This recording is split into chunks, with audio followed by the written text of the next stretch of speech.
আসসালামু আলাইকুম। আমি হোমমেকার মুন্না ব্লগসের মুন্নি আজও হাজির হয়ে গেলাম নতুন আরেকটা ভিডিও নিয়ে। আশা করছি যে যেখান থেকে আমার এই ভিডিও দেখছেন সবাই ভালো আছেন, আমিও আলহামদুলিল্লাহ ভালো আছি। আজকের ভিডিও শুরুতে দেখাচ্ছি একটি কাপড় কাটতেছি, তো কি কাটতেছি সেটা দেখতে থাকুন আর একটা লাইক দিয়ে অবশ্যই দেখাটা শুরু করে দেবেন আর শেষ পর্যন্ত থাকবেন, দেখবেন ভালো লাগতেও পারে। তো এই তো আমি কেটে নিচ্ছি আমার মেয়ের একটা বোরখা।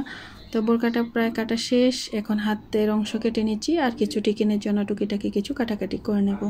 তো মেয়ের এই বোরকার কাপড়টা অনেক আগেই এনেছে, প্রায় জানুয়ারি মাসেই সম্ভবত এনেছিল বাসায়।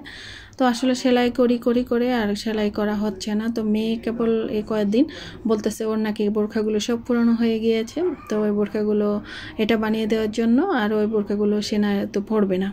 তো তার জন্য আর কি করব, ভাবলাম যে তার ঠিক আছে বানিয়ে দিই। তো রাতের বেলা বসে পড়লাম আমি কাটাকাটির কাজে, তো সেটাই কেটে নিচ্ছি। আর এখন যে গরম পড়তেছে আসলে কাটাকাটি করা বা এইসব বাড়তি কাজগুলো করতে খুবই অনীহাই লাগে, বিরক্তও লাগে।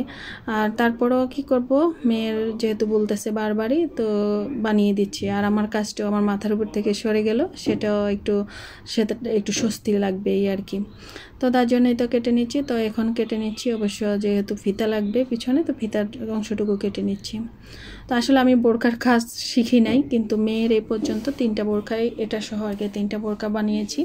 আর আমারও অনেক আগে 2টা বোরকা বানিয়েছিলাম আমি নিজে। আর এখন তো রেডিমেড বোরকাই বেশি পরা হয়।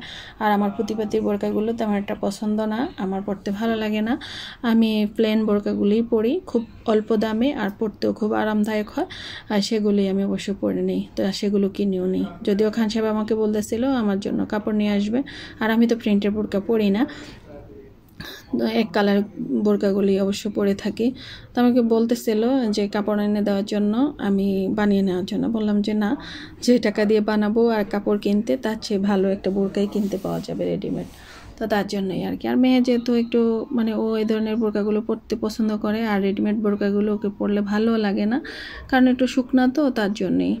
কারণ ফ্রি সাইজ বোরকাগুলো কিনতে পাওয়া যায়, তার জন্য আমি ভাবলাম যে না থাক, আমি বানিয়ে দিই। অবশ্য আমার এই গাফলতি দেখে, বা আমি যখন দেখতেছে যে বানাচ্ছি না, উনি বলতেছিল যে টেলার্সের কাছে দিয়ে আসবে। তো পরে বললাম যে না, আমি বানিয়ে দেব। তো যাই হোক, আমি কিন্তু অবশেষে কেটে নিয়েছি গত রাতের বেলা। তারপরে অবশ্য সেলাইও করে নিয়েছিলাম, রাতের বেলায় সেলাই করে আবার মেয়েকে ঘুম থেকে তুলে সকালবেলা নামাজ পড়ে তো শুয়ে থাকা হয়, তারপর সকালে বললাম যে একটু দেখার জন্য যে বোরকাটা কেমন হলো আমি বানিয়েছি। তো তারপরে সে অবশ্য গায়ে দিয়েও দেখেছিল, মাশাল্লাহ সুন্দরী হয়েছে, নিজে বানিয়েছি, ভালোই লাগতেছিল। দর্জি কাজ শিখে কেবল লাভই লাভ, যে আমার কত টাকা যে সাশ্রয় করতেছি সেটা আর কি বা বলবো। আপনারাও ইচ্ছা করলে এভাবে করে নিতে পারেন, আপনারা অনেক লাভ দেখতে পারবেন। টেলার্সের কাছে যেতে হবে না, সময় বেঁচে যাবে, টাকা বেঁচে যাবে, সব কিছুই সাশ্রয় হয়ে যাবে। তাই তো টিকেন দিব, আর টিকেন না তো কুচি দেবো কোমরে, আর সেগুলো অবশ্য বক্স কুচি দেবো। তো সমান দূরত্বে 3 ইঞ্চি করে আমি সমান দূরত্বে দাগ দিয়ে নিচ্ছি, তাহলেই কিন্তু কুচিগুলো দিতে একটু সুবিধা হয়। বক্স কুচি একবার এখান থেকে একবার ওখান থেকে, মাঝখানে একটার মধ্যে একটা পয়েন্টে এসে মিলাতে হয়, সেটা যারা সেলাই জানেন তারা তো জানেন। আর অবশ্যই এখন তো ইউটিউবেই আছে, ইচ্ছা করলে দেখেও নিতে পারেন। আর এই কাপড়টার অনেক গ্যাপ ছিল, যার কারণে আমার 3 ইঞ্চি করে দেওয়াতে খুব সুন্দর মতোই উপরের বডির অংশের সাথে নিচের অংশটুকু সেলাই করার পর কিন্তু ফিটিং হয়ে গিয়েছিল, মাপ মতোই হয়ে গিয়েছিল। তো আর কাপড়টা কিন্তু একটু সফট, আমার কাছে তো ভালোই লাগতেছিল। যদি এক কালার হতো তাহলে হয়তো আমি বানিয়ে নিতাম, যেহেতু এটা প্রিন্টের। আর আমি প্রিন্টের বোরকা এখন আর পরি না, আগে পরতাম কিন্তু এখন আর পরি না। তো মেয়ের জন্যই বানিয়ে দিচ্ছি, অবশ্য কাপড়টাই এনেছি মেয়ের জন্য, এই আর কি। তো স্কুলে তো এই বোরকা অ্যালাউ না, ওদের স্কুলে গার্লস স্কুল যেহেতু, তো অবশ্য গিয়ে আবার খুলে ফেলতে হয়। তো এই আরেকটা বিরক্তিকর অবস্থা। তো আমি চাচ্ছিলাম যে সাদা লম্বা কোটি বানিয়ে দেওয়ার জন্য, কিন্তু এখন যে গরম পড়তেছে আসলে ওটাই মনে হয় বেশি ভালো হবে, কারণ ফুল হাতার তো জামাই পরে, তারপরে উপরে যদি সাদা কোটি পরে তাহলে তো মনে হয় ভালোই হবে এই আর কি। তাই তো এই তো আমি আস্তে আস্তে বোরকাটা কিন্তু সেলাই করে ফেলেছি, আর পিছনে চেইন দিয়েছি আর গোল গলা দিয়েছি। ওকে বলেছিলাম যে কোনো ডিজাইন গলা টলা দেবো কিনা, তো নিষেধ করেছে, বলতেছে যে আমি তো হিজাবি পরি, গলা তো আর দেখা যায় না, গলাতে অন্য কোনো ডিজাইন দিও না, গোল গলা দিও। তো ছোট্ট করে গোল গলা দিয়েছি, তারপরে পিছনে চেইন দিয়েছি। আর এই যে বোরকাটা সেলানো কমপ্লিট, আর এই যে বক্স কুচি দিয়েছি, কেমন হলো অবশ্যই জানাবেন। জানাতে ভুল করবেন না। কিন্তু আমার কাছে কিন্তু খুব ভালো লাগবে যদি আপনারা আমার এই কাজ সম্পর্কে কমেন্টস করেন। তারপরে এই তো পরে নিল মেয়ে, আর গোল গলা দিয়েছি অবশ্য এই জন্য। আর ওর যে ভিতরে যে জামাটা পরেছে সেটার জামাটা আবার একটু উঠানো গলা, তার জন্য অবশ্য জামাটার গলাটা বোঝা যাচ্ছে। তো সে পরে কিন্তু খুব মানে হ্যাপি। সে তো অবশ্য আজকে অবশ্য এক জায়গায় গিয়েছে বোরকাটা পরে, নতুন বোরকা। আর আগামী দিন ইনশাল্লাহ, আগামী দিন যেহেতু স্কুল খোলা, ইনশাল্লাহ স্কুলে পড়ে যাবে। তার কাছে নাকি খুব ভালোই লাগতেছিল। সে দেখেন কী অবস্থা করতেছে। আর আমি অবশ্য ভিডিও করে নিলাম আর রেখে দিলাম, এটা আমার স্মৃতিতে থাকবে। আর আপনাদের সাথেও একটু শেয়ার করলাম আমার মেয়ে কী ধরনের খুশি হলো। আর দেখেন কেমন ঘুরতেছে, এই করতেছে, সেই করতেছে। সে পুরোটাই আমি কিন্তু যতটুকু আমি ভিডিও করেছি ততটুকুই কিন্তু আমি রেখে দিয়েছি। তো বাইরে একটু শব্দ হচ্ছে, আশা করছি সেটা ইগনোর করবেন। আর আমাদের খান সাহেবও ফোনে কথা বলতেছিল, সেটাও মনে হয় একটু একটু এই ভয়েসে আসতেও পারে, আশা করছি ইগনোর করবেন। আর এই চলে আসলাম আমার ভাইয়ের রুমে। আর যে বোরকা তো পড়েছিল মেয়ে সকালবেলা, তো সেটা তো আপনাদের সাথে শেয়ার করে নিলাম। তারপর আমার ভাইয়ের রুমে চলে আসলাম। ওর রুমে যেহেতু একটা ফ্রিজ আছে, আর ফ্রিজে কিন্তু আমাদের মাছ মাংস জিনিসপত্র সব কিছুই রেখে দিই।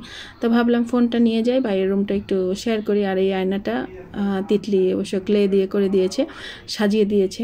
তারপরে আমার ভাইয়ের অগোছালো রুমটা একটু দেখিয়ে দিচ্ছি। আর এই যে ওর ক্যাবিনেটে দেখেন আমাদের সবার ছবি, এখানে আমার 6 ভাই আর আমার বাবার ছবি। আর যারা আমার ভাইদের দেখেন নাই দেখে নেন, আমি কিন্তু 6 ভাইয়ের 1 বোন। আর আমার বাবা মা সবার মাঝখানে, তারপরে আমার ভাইরা 2 পাশে। আমার 1 ভাই হুজুর, আর সবাই কিন্তু আমাদের বাংলা লাইনে পড়াশোনা করেছে। আর তারপরে আমার 5 ভাইয়ের সাথে আমি, আর আমার পিছনে যে ছোট কিন্তু, আর মানে 5 ভাইয়ের সাথে আমি আসছি।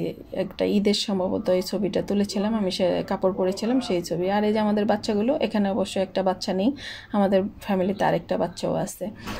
তারপরে এই হচ্ছে আমাদের আহবাব সাহেব, আর এই হচ্ছে তার বাবা মার সাথে আহবাব সাহেব। তো একটু শেয়ার করে নিলাম আপনাদের সাথে, আর আমার ভাইদেরকে একটু দেখিয়ে দিলাম। আর এই যে আমার ভাইয়ের বিভিন্ন প্রাপ্তি, সব কিছুই এই ক্যাবিনেটের মধ্যেই আছে। তো একটু আপনাদের সাথে একটু দেখিয়ে দিলাম, যদিও একটু অগোছালো। আর ছেলে মানুষ এত গুছিয়েও রাখে না, আর আমি অবশ্য যাইও না, একটু গুছিয়েও দিই না, প্রয়োজন ছাড়া অবশ্য নিচে যাইও না, এই আর কি। তারপরে এই তো ফ্রিজ খুলে নিলাম, আর এই ফ্রিজটাও কিন্তু ভরা। তো বাজার করা আর হবে না, আমি চাচ্ছি যে আর যেন বাজার না করে এই খাবারগুলো খেয়ে নেই, কারণ ঈদে আবার ফ্রিজটাকে খালি করতে হবে। যেহেতু আমি আমার শ্বশুরবাড়িতে কোরবানি দেওয়া হয় আমাদের, আর কি আমার বাবার বাড়ি থেকেও আমাকে প্রচুর কোরবানির মাংস দেওয়া হয়, তো ফ্রিজটাকে খালি করতে হবে তার আগে। তো তার জন্য এই যে আমি গেলাম কি কি আছে সেটা দেখার জন্য, আর যা লাগবে সেটা নিয়ে আসছি। তো চিংড়ি মাছ আর রুই মাছের একটা প্যাকেট নিয়ে আসছি। আর এই নর্মাল ফ্রিজটা কিন্তু পুরাটাই খালি। তো তারপরে চলে গেলাম, আর এখানে আর দেরি করলাম না, আর রুমটাও আর গুছিয়ে গাছিয়ে কিছুই করলাম না, ঝাড়ুটারও কিছুই করলাম না। দেখি তিতলিকে আবার পাঠিয়ে আবার করে নেব। তো তিতলি অবশ্য এখন আর সময় পায় না, আর কি প্রাইভেট কোচিং করে, সব কিছু নিয়ে একটু ব্যস্তই। তার এই যে 2টা বেডরুম, আর এই হচ্ছে তার কিচেনে কিন্তু খাওয়া দাওয়া নাই, কোনো কিছু নাই, কেবল পড়াশোনা আর পড়াশোনা। মানে সব বই দিয়ে কিন্তু তাক তুক যা আছে সব বই দিয়ে ভরা কিন্তু ওর বাসায়। তো আগে কিন্তু আরও বই ছিল, এখন অনেক বই সরিয়ে ফেলেছে। আর এই রুমটাতে ও তো পড়ায়, তার জন্য বেঞ্চ টেন্স এই জিনিসপত্রই তার রুমে। তো তার রুমটা একটু আপনাদেরকে দেখিয়ে দিলাম। তারপরে চলে আসলাম বাসায়। খান সাহেব দেখেন কতগুলো মিষ্টি এনেছে, এগুলো অবশ্য সকালবেলায় এনেছে, 8:30টার দিকে এনেছিল, আগের দিন রাতেবেলা অর্ডার দিয়ে রেখেছিল। আর সেই মিষ্টিগুলোই নিয়ে আসছে। কোথায় যাবে, কি করব এই মিষ্টিগুলো, আর কাদের জন্যই আনলাম, সব কিছুই আগামী ভিডিওতে শেয়ার করব। আশা করছি আমার আগামী ভিডিওটা আপনারা দেখে নেবেন, আর আপনাদের কাছে ভালোও লাগবে। তো এই তো এখানে প্রায় 14 কেজি মিষ্টি, আর এই মিষ্টিগুলো মানে এক জায়গায় নেওয়া হবে আর কি। তো কারো বিয়ে বা কি মানে কি কারণে সেটা সবই আপনাদের সাথে শেয়ার করব। তো এই তো দেখেন সবগুলোই কিন্তু মিষ্টি, এই সবগুলো প্যাকেটের মধ্যে মিষ্টি। আমাদের এখানে 1 মিনিট মানে খুব সুনামধন্য একটা মিষ্টির দোকান, অনেক পুরনো, আমি অনেক ছোটোবেলা থেকেই এই দোকানের কথা জানতেছি। তারও কত বছর হবে এই দোকান জানি না আমি, তবে অনেক আগের দোকান, খুব ভালো কিন্তু মিষ্টিগুলো। আর আমাদের ফ্যামিলির বেশিরভাগ মানুষই মিষ্টিগুলো খুব পছন্দ করে, তার জন্যই সেখান থেকে মিষ্টিগুলো নিয়ে আসলাম। তারপরে চলে আসলাম রান্নাঘরে। আজ টুকিটাকি কিছু একটা মানে ঠিক করতে হবে। এই জিরাগুলো এনেছিল খান সাহেব সেই সৌদি আরব থেকে আসার সময়, এলাচগুলো এনেছিল সেখান থেকে আসার সময়। তো সেগুলো প্যাকেট করা আলমারিতেই ছিল এতদিন। আজ হঠাৎ টি ব্যাগ খুঁজতে গিয়ে আমার মনে হলো যে এগুলো একটু রোদরে দেওয়া উচিত, আর কেমন যেন পতিয়ে গিয়েছে, তার জন্য নিয়ে নিচ্ছি। আর এই যে বক্সের জিরাগুলো, এগুলো অবশ্য আমার ভাই এনেছে 1 কেজি, সেগুলো খেতে খেতে এটুকু এসে ঠেকেছে। তো ভাবলাম সবগুলোই গরম করে নিই। আর এই কাজু বাদামগুলোও কিন্তু খান সাহেবের আনা। আর তারপরে হচ্ছে গিয়ে কাঠবাদামও এনেছিল, সেগুলো কোথায় রেখেছি এখন খুঁজে পাচ্ছি না। পরে সেগুলো পেলেও অবশ্য শুকিয়ে একটু গরম করে তারপরে বয়ামে ঢুকিয়ে নেব। তো বাদামগুলো অবশ্য আমি ফ্রিজে রাখি, তার জন্য আর নষ্টও হয় না।